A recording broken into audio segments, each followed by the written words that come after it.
안녕하십니까. 정지원입니다. 먼저 전국 뉴스입니다.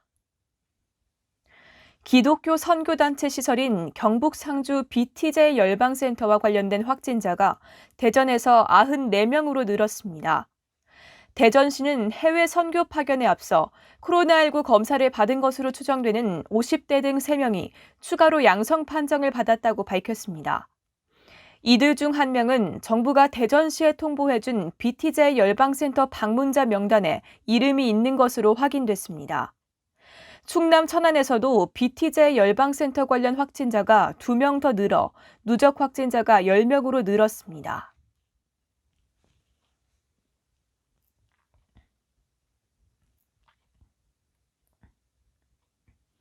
다음 뉴스입니다.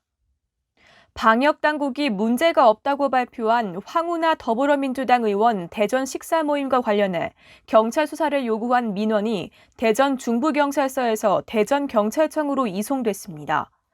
대전경찰청 반부패 경제범죄수사대는 수사구조 개혁 이후 고위공직자 관련 등 사회적 관심이 높은 사건을 경찰서에서 수사하는 것이 부적절하다고 판단돼 내려진 조치라고 설명했습니다. 또 서류를 모두 넘겨받은 뒤 황 의원이 방역수칙과 청탁금지법을 위반했는지 살펴볼 예정이었지만 아직 수사 착수 단계는 아니라고 밝혔습니다.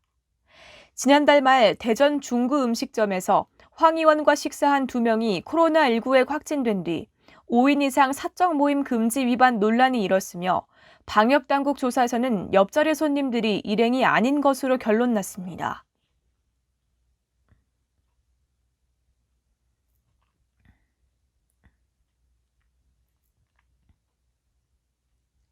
다음 뉴스입니다. 경기도는 용인시와 안성시, SK 하이닉스 등과 용인 반도체 클러스터 일반 산업단지의 성공적 조성과 상생협력 증진을 위한 관계기관 협약을 체결했습니다. 이에 따라 그동안 방류수로 인한 수질 오염을 이유로 반도체 클러스터 산단 조성에 반대해온 안성시는 방류수 수질 개선과 배후 산단 조성, 지역 농산물 판로 지원 등 조건에 합의하고 사업에 협조하기로 했습니다. 이들 기관은 또 방류수의 수질 상태와 생태계에 미치는 영향 등에 대해 주민이 참여하는 합동조사를 하고 결과를 매년 공개하기로 했습니다.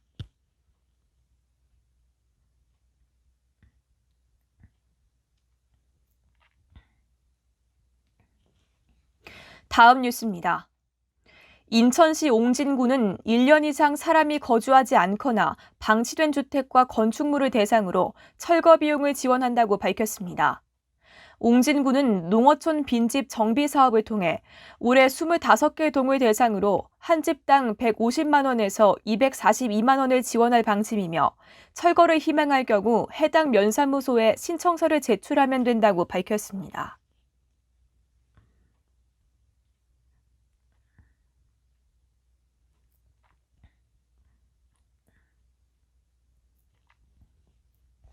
다음 뉴스입니다.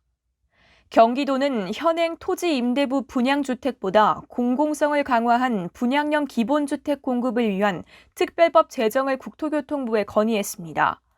건의 내용은 제3자 전매 불허와 토지 임대 기간 50년과 거주 의무 기간 10년으로 확대, 자산가치 상승 이익의 사회 환원 등이 주요 골자입니다. 경기도는 지난달 말 기존 토지임대부 분양주택은 전매 제한 기간이 지난 뒤 투기 수단이 됐기 때문에 이를 보완해 의무 거주 기간이 지나 매각할 때 공공기관에만 환매하도록 하는 분양형 기본주택을 도입하겠다고 발표했습니다.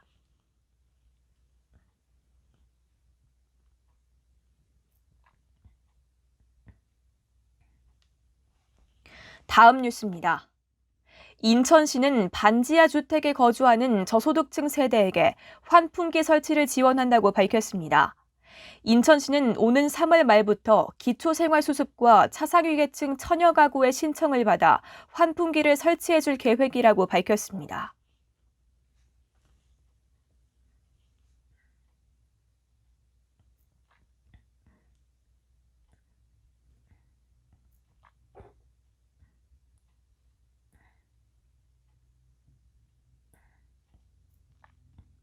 다음 뉴스입니다. 부산시 교육청은 업자에게서 뇌물을 받은 의혹이 제기된 시설 공무원 2명을 지난 9월 검찰 수사를 의뢰한 데 이어 최근 직위 해제했다고 밝혔습니다. 교육청 관계자는 해당 공무원들이 지난 2015년 6월쯤 관급 자재 구매 계약을 맺을 수 있도록 도와달라는 부탁과 함께 필리핀 마닐라에 있는 콘도미니엄과 소파 구매 대금 400만 원을 업자에게서 받았다는 제보를 받은 뒤 감사를 진행해 의혹 상당 부분을 사실로 확인했다고 설명했습니다. 이에 따라 부산시 교육청은 지난달 징계위원회를 연 뒤 지난 9일 해당 공무원을 직위 해제했고 검찰은 지난 6일 수사를 시작했다고 교육청에 통보했습니다. 해당 공무원은 콘도미니엄의 경우 명의만 빌려줬고 소파도 직접 샀다며 관련 혐의를 모두 부인하는 걸로 알려졌습니다.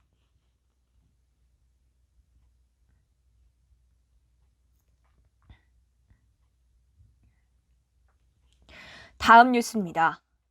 경기도의회가 모든 도민에게 2차 재난기본소득을 지급하는 방안을 경기도에 공식 요청했습니다. 경기도의회 장현국 의장은 기자회견에서 코로나19로 고통 겪는 도민을 위로하고 소비심리 회복을 통한 지역경제 활성화를 위해 방역활동에 지장을 주지 않는 것을 전제로 한 2차 재난기본소득 지급을 집행부에 제안한다고 밝혔습니다. 도의회는 도가 지급 시기 등 세부 지급 계획을 담은 추가 경정 예산안을 제출하면 이르면 다음 주 중 이틀간 임시회를 열어 의결할 계획입니다.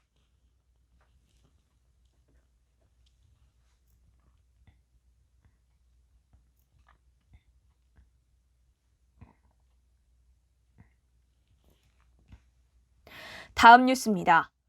행정안전부가 다음 달부터 시작되는 코로나19 예방접종을 위한 지원단을 구성해 내일부터 본격 가동에 들어갑니다.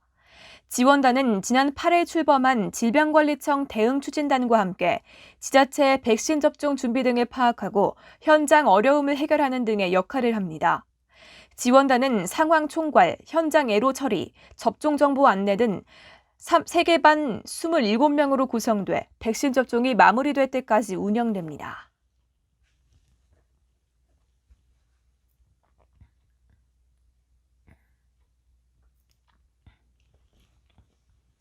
다음 뉴스입니다. 최근 한파가 계속되면서 전남에 있는 양식장에서 숭어 만여 마리가 얼어 죽었습니다. 전남 무안군 해제면에 둑을 쌓아 만든 양식장에서는 지난 9일부터 숭어가 동사하기 시작했습니다. 현재까지 폐사한 숭어는 만여 마리로 양식장 밑바닥까지 확인하면 피해는 더 컸을 것으로 예상합니다. 해당 양식장에서는 동사한 숭어를 건져 인근 창고에 저장하는 작업이 이뤄지고 있습니다. 무안군은 최근 동사 피해가 난 양식장 주변이 영하 10도 이하로 떨어지면서 바닷물이 얼어 폐사가 일어난 것으로 보고 있습니다.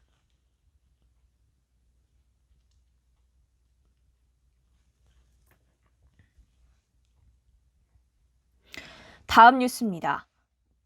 경남 진주에 있는 기도원에서 코로나19 확진자가 무더기로 나와 시설이 폐쇄됐습니다. 경상남도와 진주시는 오늘 진주시 상봉동에 있는 국제기도원에서 확진자 29명이 발생했다고 밝혔습니다. 또 최근 경남 진주 일가족 4명과 특수학교 보조교사 1명 등 5명도 기도원 관련 확진 환자로 분류되면서 관련 확진자는 모두 34명으로 늘었습니다. 방역당국은 최근 확진 판정받은 경기 남양주 확진자가 지난 3일부터 8일까지 기도원을 방문해 강의했고 참석자 가운데 부산에서도 확진 판정을 받은 사례가 있다고 설명했습니다. 또 기도원이 대면 예배를 하는 등 방역수칙을 지키지 않아 수차례 지도와 과태료 처분을 했지만 지난 5일에도 대면 예배를 강행해 경찰과 함께 강제 해산 조치를 했다고 덧붙였습니다. 특히 기도원은 등록되지 않은 종교시설로 신도수는 80명이고 지난 3일부터 8일까지 외부인 180명이 출입했다고 밝혔습니다. 방역당국은 감염 확산을 막기 위해 사회적 거리 두기를 2.5단계로 높였고 모든 방문자에게 검사를 받으라는 행정명령을 내렸습니다.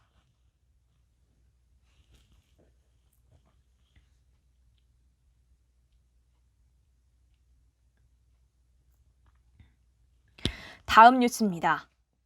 서울시가 게임과 애니메이션, 특수효과 등 컴퓨터 그래픽 관련 분야의 신기술 융합 콘텐츠 제작에 기여할 가상공간 디자이너 양성과정 1기생 20명을 모집합니다.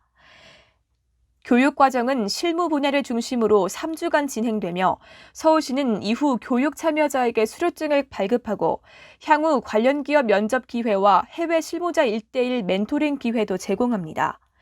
컴퓨터 그래픽에 대한 기초 지식을 가지고 있는 사람이면 누구나 온라인으로 신청할 수 있습니다.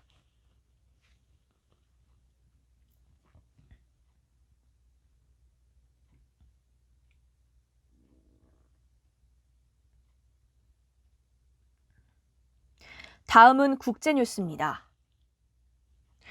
중국의 수도권 지역인 허베이성에서 어제도 130여 명의 감염자가 발생한 가운데 아직 변곡점을 지나지 않았다고 중국 매체가 보도했습니다.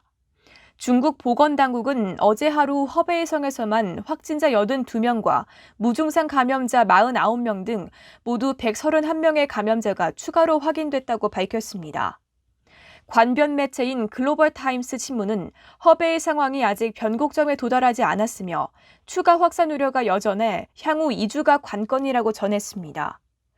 아울러 이번 재확산의 진원지인 허베이성 수자장시는 여전히 봉쇄된 가운데 여객기와 화물기의 운행도 모두 중단됐다고 설명했습니다. 글로벌 타임스 신문은 또 수자장과 싱타이 주민 약 1,300만 명에 대한 1차 핵산 검사 결과 지난 9일까지 모두 364명이 코로나19 양성 판정을 받았으며 수자장시는 전 시민에 대한 2차 전수 검사를 실시하기로 했다고 덧붙였습니다.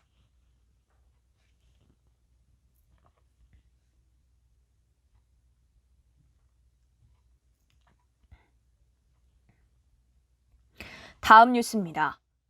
세계보건기구 WHO 전문가팀이 오는 14일 중국을 방문해 코로나19의 기원에 대해 중국 과학자들과 공동 연구를 하게 될 것이라고 중국 정부가 밝혔습니다. 관영신화통신은 국가위생건강위원회가 이같이 발표했다면서 이번 조사는 중국이 코로나19의 기원에 대한 과학적이고 사실에 근거한 조사를 지지한다는 것을 보여주는 것이라고 평가했습니다. 신화통신은 또 중국은 지난해 10월 WHO와 국제 전문가팀 구성에 합의한 이후 빈번한 교류를 유지해 왔다면서 중국이 조사를 거부하려 한다는 서방의 의혹 제기는 사실이 아니라고 반박했습니다. 하지만 앞서 테워드로스 아드하놈 거브러여수스 WHO 사무총장이 중국 정부가 조사단의 입국을 지연시키고 있다고 문제를 제기한 부분에 대해서는 해명하지 않았습니다. 관영신화통신은 코로나19가 한 국가에서 발병했다고 근거 없이 주장하는 것은 위험하다면서 진원지를 규명하기 위한 더 많은 정보를 수집하려면 다른 지역에서도 동시에 공동 연구가 진행돼야 한다고 주장했습니다.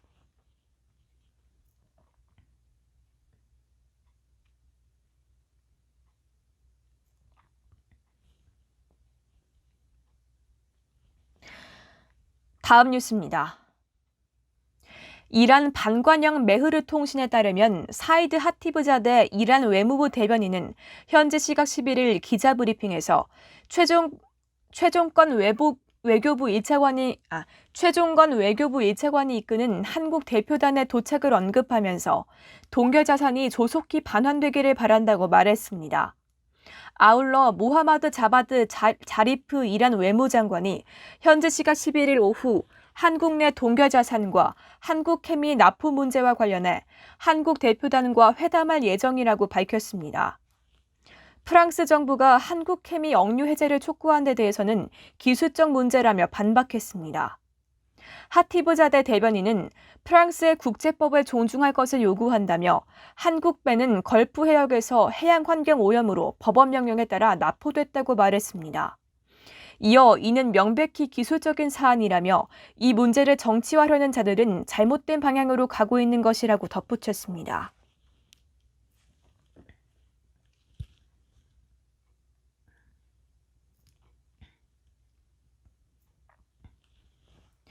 다음 뉴스입니다.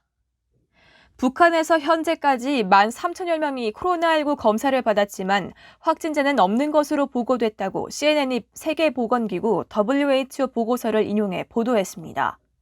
WHO가 현지 시각 10일 공개한 보고서에 따르면 북한은 지난해부터 13,257명을 대상으로 코로나19 진단 검사를 했으며 이 중 양성 반응을 보인 사람은 없었다고 보고했습니다.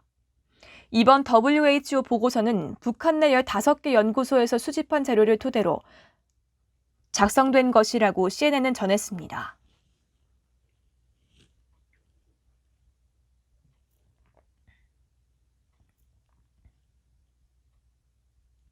다음 뉴스입니다.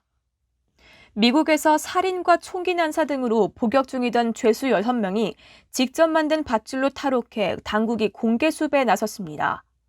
캘리포니아 머시드 카운티 보안당국은 지난 9일 한밤중에 관할 교도소에서 탈옥한 죄수 6명을 추적 중이라며 페이스북에 이들의 사진과 신상 정보를 공개했습니다. 보안당국은 이들이 교도소 옥상에 올라간 뒤 직접 만든 밧줄을 이용해 벽을 타고 내려간 것으로 보고 있습니다. 탈옥범들의 나이는 19살에서 22살로 죄명은 살인과 총기 난사, 범죄 조직 가담, 총기 소지 등입니다. 보안당국은 이들이 무장했을 소지가 있다고 보고 목격하면 접근하지 말고 즉시 신고해달라고 요청했습니다.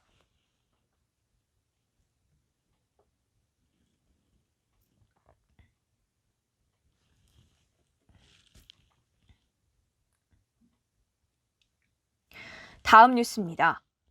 낸시 펠로시 미국 하원 의장이 도널드 트럼프 대통령 탄핵 추진에 앞서 마이크 펜스 부통령이 수정헌법 25조를 발동해 대통령 직무를 박탈할 것을 요구하고 나섰습니다. 현지 시각 10일 CNN에 따르면 펠로시 의장은 민주당 의원들에게 보낸 편지에서 펜스 부통령과 내각이 수정헌법 25조를 발동해 트럼프 대통령의 직무를 박탈할 것을 요구하는 하원 결의안 채택을 현지 시각 11일 시도할 계획이라고 밝혔습니다. 결의안이 만장일치로 통과되지 않으면 12일 표결에 붙일 예정입니다. 만일 펜스 부통령이 24시간 내에 결의안에 담긴 요구를 이행하지 않으면 결국 하원에서 탄핵을 추진할 것이라고 덧붙였습니다. 펠로시 의장은 우리는 긴급하게 행동할 것이라며 왜냐하면 이 대통령은 목전에 닥친 위협이기 때문이라고 말했습니다. 미국 수정헌법 제25조 사항은 대통령이 직무 불능 상태에 있다고 판단될 때 부통령이 직무를 대행하도록 절차 등을 규정한 조항입니다. 한편 민주당의 데이비드 시실리니 의원 등 3명은 현지 시각 11일 하원에서 트럼프 대통령의 의회 난입 선동에 대한 책임을 물어 탄핵 결의안을 발의할 예정입니다. 민주당 의원들은 탄핵안 표결을 12일이나 13일쯤 진행하는 방안을 논의 중입니다.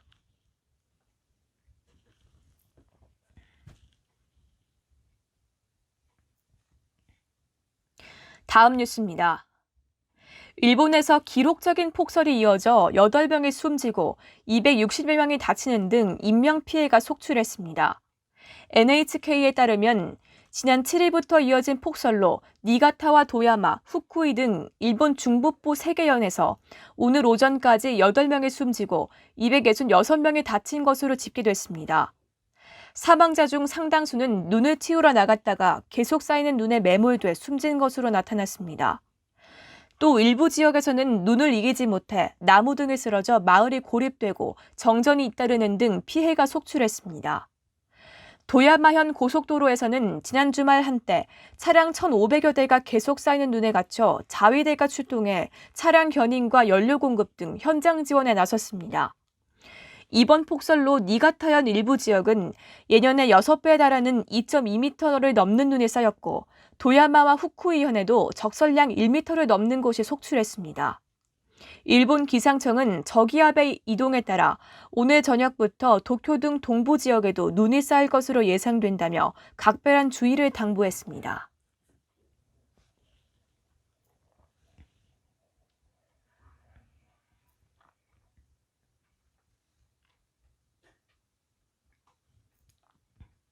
다음 뉴스입니다. 일본 언론들이 문 대통령 10년사에서 위안부 배상 판결 등 현안에 대해 별다른 언급이 나오지 않는 점 등을 놓고 한일 관계에 대해 기존 입장을 확인하는 데 그쳤다고 평했습니다. NHK 방송은 문 대통령이 바이든 신임 미국 대통령과 협력해 북한과의 관계 개선에 나서겠다고 강조했지만 한국 법원의 위안부 배상 판결에 대해서는 언급하지 않았다고 보도했습니다. NHK는 이어 일본과의 관계에 대해서도 미래 지향적인 발전을 위해 계속 노력해 나갈 것이라고 언급하는 데 그쳤다고 전했습니다. 니혼게이자이 신문도 문 대통령이 위안부 판결과 관련해 언급하지 않은 점을 지적하면서 일본의 반도체 소재 수출 규제에 대해 기업 간의 협력으로 수출 규제를 이겨내고 새로운 성장 동력을 키우고 있다고 말했다고 전했습니다. 우익 성향의 산케이 신문은 문 대통령이 전 국민 백신 무료 접종 방침을 천명하고 경제 살리기 등 국민의 기운을 북돋우려는 발언이 두드러졌다고 분석했습니다. 뉴스를 마칩니다. 고맙습니다.